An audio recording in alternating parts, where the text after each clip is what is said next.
Masuklah Prada, pintunya tidak dikunci, ucap Sheryl saat aku mengetuk pintu yang tertutup di depanku. Iya, aku akan masuk, balasku datar. Aku harus mengetuk pintu agar orang-orang di dalam kamar tahu jika ada orang lain yang ingin datang dan masuk ke dalam kamar. Dan aku tidak ingin melihat pemandangan yang bisa merusak mata serta moodku jika aku masuk tiba-tiba tanpa mengetuk pintu terlebih dahulu. Setelah membuka pintu yang tidak terkunci, aku melangkahkan kakiku ke dalam kamar dan aku hanya bisa menarik nafasku bersabar melihat pemandangan yang panas di depanku saat ini yang membuatku canggung dan risih menatapnya.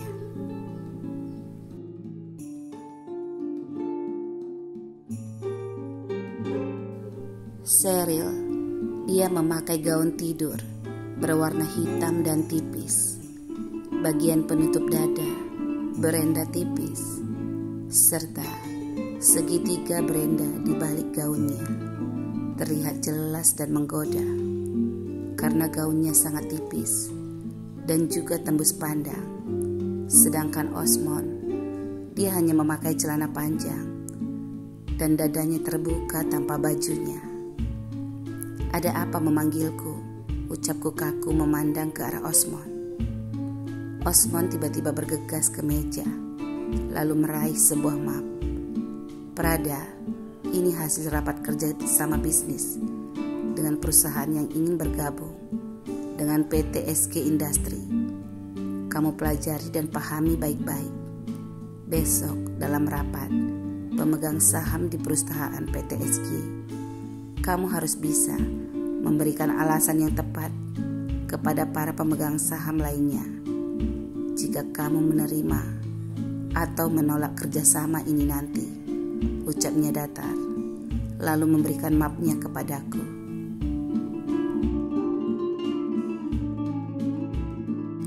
Baiklah, aku akan mempelajarinya, balasku cepat, lalu meraih mapnya dari tangan Osmond. Aku tidak ingin menatap kondisi Osmond yang terlalu bebas di hadapan kekasihnya Sheryl. Dan aku tidak ingin berada di sekitar mereka terlalu lama, sehingga aku merasa perlu untuk segera menyingkirkan diriku dan tidak perlu menjadi bola lampu di antara mereka. Prada, tunggu sebentar, kamu bisa menolongku, ucap Sheryl tiba-tiba saat aku berbalik dan ingin pergi. Apalagi ini, gumamku tidak nyaman, tapi mencoba untuk mengerti. Apa itu? Balasku bingung dan menatapnya heran. Lalu Sheryl memanggil Osmond dengan mesra sambil berkata,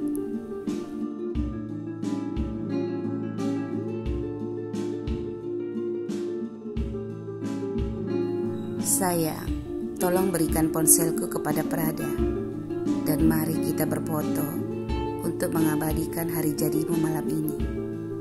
Biarkan Prada yang mengambil foto kita berdua," ucap Sheryl dengan lembut dan manja.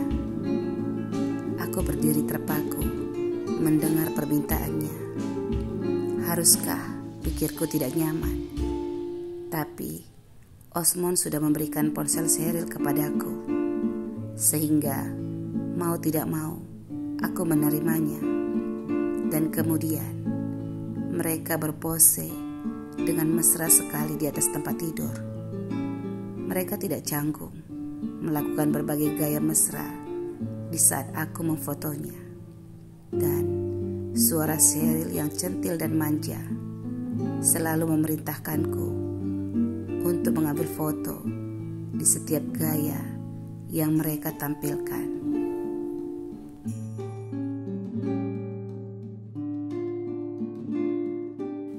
Osmond duduk memangku Sheryl di atas tempat tidur, dan kemudian Sheryl bersandar di dadanya yang bidang, dan kemudian mereka saling bercecapan.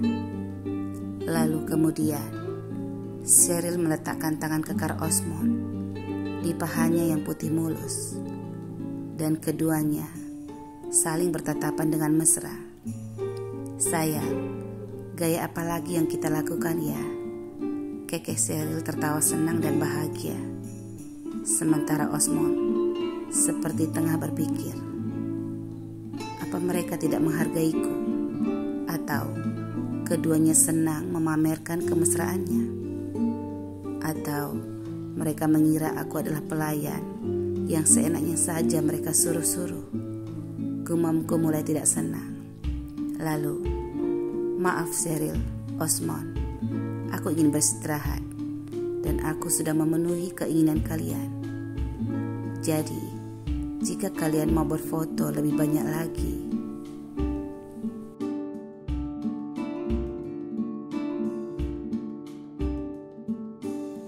kalian bisa melakukannya sendiri dan bisa lebih bebas," ucapku kaku dan meletakkan ponsel Cheryl di atas tempat tidur. Lalu aku berbalik dan ingin segera pergi. Namun suara menuduh dari Cheryl tiba-tiba menahanku. "Prada, kenapa nada suaramu terlihat tidak senang? Apa kamu cemburu? Hari ini adalah ulang tahun Osmond. Wajar jika kamu sedikit membantu karena tidak mampu memberikan apa-apa untuknya," ucap Cheryl sedikit sombong. Aku menatapnya ragu dan mencoba bersabar. "Maaf Cheryl, aku tidak cemburu. Aku sedikit risih dan jengah melihat kemesraan kalian. Dan seharusnya kamu merasa canggung jika ada orang lain di tengah-tengah kebahagiaan yang intim seperti kondisi kalian saat ini."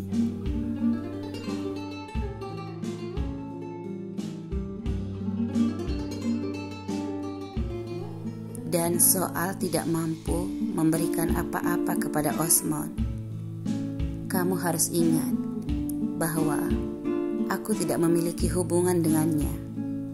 Dan aku tidak suka kamu salah paham jika aku memberikan sesuatu untuknya. Itu saja. Jadi, apakah jawabanku sudah bisa kamu pahami? Balasku dengan datar. Lalu ingin berlalu secepatnya, karena wajah Cheryl sudah seperti seorang pejudi yang kalah besar dan bangkrut saat menatap dan mendengarkan balasanku. "Keluarlah, tidak perlu sok mengajari di sini jika kamu tidak ikhlas membantu saudarimu yang sakit dan tidak ada yang mengharapkan pemberianmu," ucap Osmond menatapku dengan tajam. Aku melihat pandangan matanya yang mengejekku. Tapi untuk apa berurusan dengannya, pikirku acuh. Dan dengan santai, aku segera membalasnya.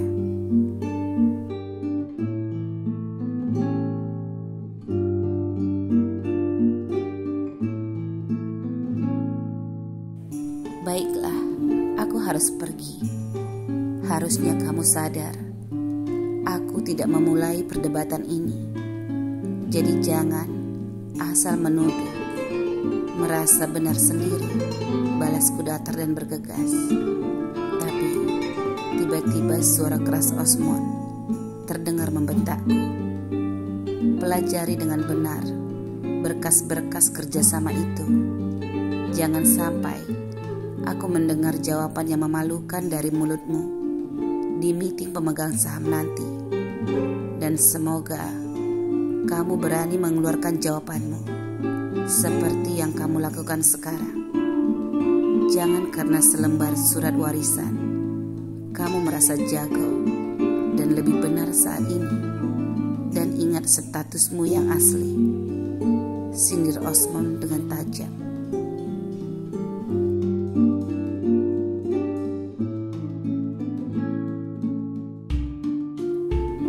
Jantungku segera berdebar-debar emosi mendengar sindirannya. Dan aku merasa Osmond sudah kelewatan. Apa maksudnya? Pikirku tersinggung. Lalu segera berbalik dan menatapnya dengan kesal. Sementara dia masih berdiri dan dia juga menatapku tidak senang. Kamu laki-laki kan? Dan kamu adalah pengusaha yang hebat serta terkenal di kota ini. Sangat disayangkan, ternyata kamu mudah sekali menyindir orang lain. Dan kata-katamu bahkan sangat menghina. Sheryl, tolong kamu katakan kepada tunanganmu ataupun suamimu ini apa yang dikatakan ayah soal surat warisan itu. Hati-hati, kalian jangan sampai menjilat air ludah kalian sendiri, ucapku dengan dingin. Prada, pergilah. Kamu hanya bisa mengganggu suasana kemesraan kami, balas Sheryl, malah menyalahkan dan menambah rasa mualku. Oh ya, aku yang mengganggu. Apa tidak salah?